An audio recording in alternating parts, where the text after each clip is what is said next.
Une innovation qui pourrait bien révolutionner la vie des personnes malvoyantes. Des chercheurs franciliens ont mis au point un logiciel de spatialisation 3D pour le son. En clair, il permet de percevoir le déplacement du son dans l'espace et donc de se repérer autrement qu'avec les yeux. Les explications de Norbert Cohen et Olivier Badin. Dans ce laboratoire de l'école polytechnique, on travaille sur le son en 3 dimensions. Ouais, c'est bien, on sent bien l'espace.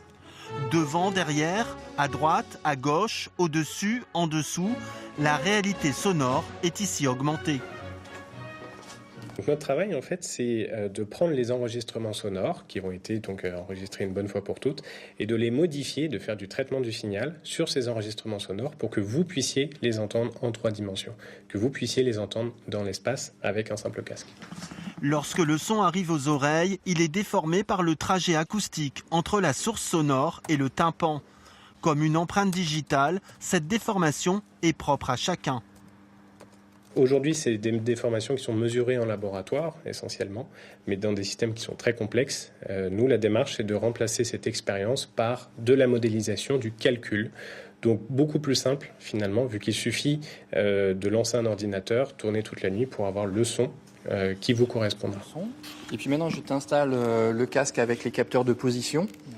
Les scientifiques ont eu l'idée d'utiliser ces travaux pour mettre au point un guidage sonore destiné à des personnes déficientes visuellement. Stéphane est champion de roller. Habituellement, il est guidé par la voix de Baudouin, son coéquipier. Essaye de le faire les mains dans le dos. Mais cette fois, c'est le son projeté dans l'espace, à l'intérieur d'un casque, qui va lui permettre de trouver la bonne trajectoire sans l'aide de personne. Avec ce dispositif, on est capable de savoir en temps réel où est Stéphane dans le gymnase et de façon assez précise. Et on connaît également la position de sa tête. Donc si Stéphane tourne la tête, le son va bouger en même temps.